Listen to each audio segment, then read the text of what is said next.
recent comments, people have been asking me to make a video about the signal messaging fiasco, where some major military mobilization, discussion and debate was shared with a prominent journalist by accident. Now, my take on it is this.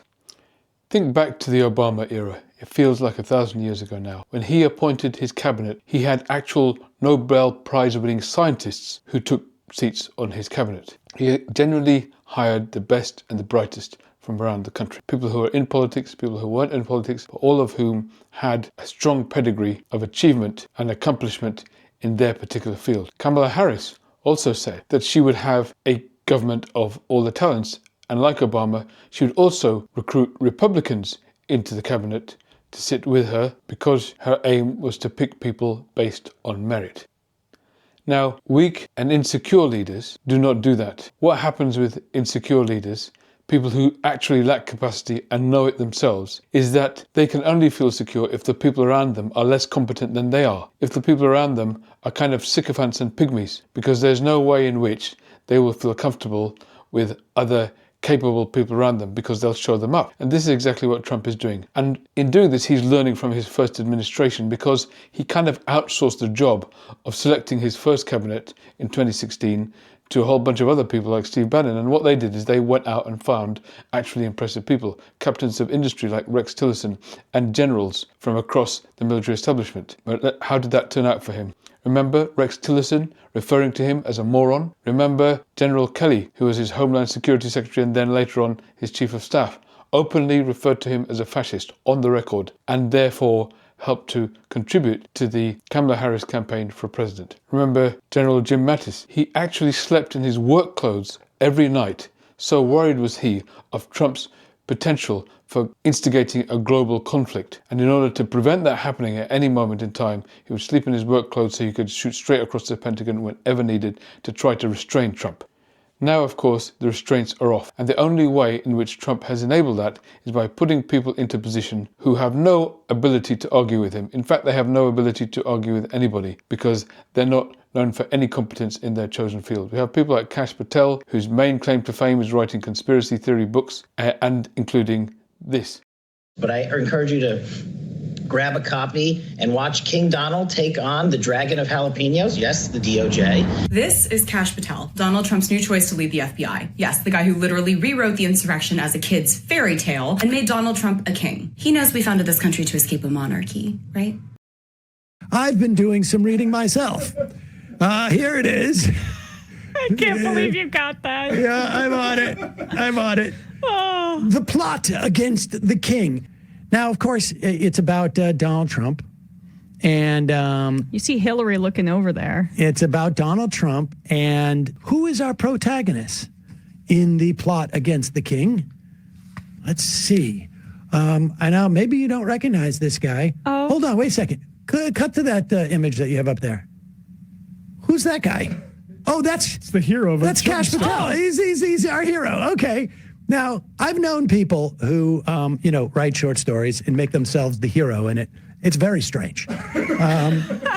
We have Tulsi Gabbard, who's known only and exclusively for her adherence consistently to Russian talking points, her admiration of Vladimir Putin, her support for Bashar al-Assad, the dictator of Syria. We have Pete Hegseth, a Fox News host. And then, of course, we have RFK Jr. Well, the less said about him, the better. So he's picked a cabinet deliberately of people who are incapable so that they will never show him up. And this is, as I say, what tends to happen with autocratic leaders who are fundamentally, as we've described in previous videos, insecure, and they try to protect themselves by making sure there aren't people of any caliber or capability or status around them. And so it creates a scenario that becomes regularly and consistently comical, as depicted in one of my favorite films, The Death of Stalin. This is the kind of thing that ends up happening as a result. No, that's weird. You got here quick, comrade. Well, I didn't stop to put on cologne. What's your suit? Compelling drama, gentlemen, but we do need to get him into bed. Right, you take the head. Why? You're acting general secretary. I would be honored. It's just me here kneeling in the piss, yeah? Why not you? But this piece of... Come on, it is better. It's more balanced. Well, you can play my laundry building. What?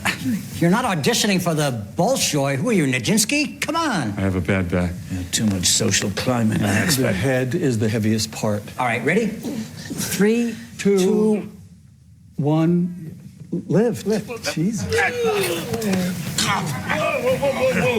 To me. Turn. This way. Yeah, all right. Are you wearing pajamas? Can we just stop twittering like fishwives at the market and concentrate? Whoa. Open the door. Back up. Back. Get back to the kitchen now. Move. Now. He's heavier than I thought he'd be. You think Starler's too heavy? No. It's a compliment. Gold is heavy. Well, you'd know. You've looted enough of it. You said it was your little pirate. Get back in the dining room. All right, this way. Stop using his feet. I'm sorry. Can we just put him down? I'm absolutely so lamp. Out of the way. Hello, wait a minute. My move. Out of the way. Move out of the way. McCoy, move out of the way. Quickly. No, I can't. And of course, the way that manifests in a Trump government at this time is through this scandal. But first, a quick update on an administration that is once again carrying out its plans with competence and professionalism. A reporter from The Atlantic says he was mistakenly added to a group chat with top members of the Trump administration as they were texting back and forth about highly sensitive war plans. Jeffrey Goldberg says he was included in a group chat full of our nation's top security officials discussing what we can only assume to be top secret plans to bomb Houthi targets across Yemen on March 15th. Everything from the weapons America would be deploying to the timing and the attack sequences. Oopsie poopsie.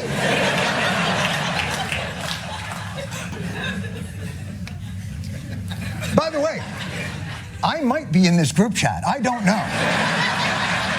I don't check my group chats. Perhaps my favorite text of the entire group chain was the one from our defense secretary saying, quote, "We are currently clean on OPSEC." For those of you who don't know, OPSEC means operational security. He said that in a group chat. A group chat with a journalist.